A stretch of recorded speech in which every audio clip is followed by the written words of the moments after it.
Named and shamed, baby Peter's mother and stepfather, Tracy Connolly and Stephen Barker, found guilty of causing or allowing the toddler's death. Their identities can now be revealed after a court order allowing anonymity expired. She and her lover deserve to rot in hell, according to her mother, Mary O'Connor. Talking to the Sun newspaper, she said, "They've killed my grandson and deserve everything coming to them."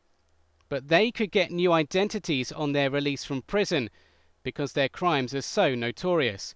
Harry Fletcher is from the Probation Officers Union, NAPO. Whatever the judges did, it would have been controversial. I mean, had they continued with the anonymity, there would have been an outcry. But having named them, which I think is the correct thing to do, there are consequences. I mean, the first consequence is for the prison authorities. I'm sure all three will now be on the SEG unit, which is more expensive than normal prison for their own protection. But it's likely to be a controversial and expensive move. As Connolly and Barker's IDs are released, so too is Jason Owens. He is Stephen Barker's brother, who was the lodger who changed his surname after the baby's death. Those siblings had a violent past. Years before baby P, they had battered their own grandmother black and blue in the town of Whitstable, dressing up in Guy Fawkes masks to terrify her. Their case was dropped when Hilda Barker died in a care home. David Cole was her neighbour.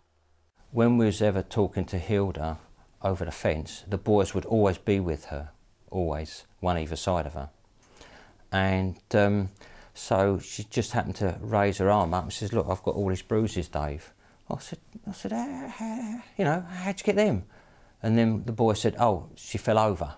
Meantime, Tracy Connolly learned how to manipulate social workers and tried the same in court, but her attempts to convince the judge she was unaware of the abuse being suffered by Peter were rejected. It was in 2007 that little Peter Connolly lost his life, his final days plagued by the pain of countless injuries, including fractured ribs and a broken back. He died in a blood-spattered cot in August that year.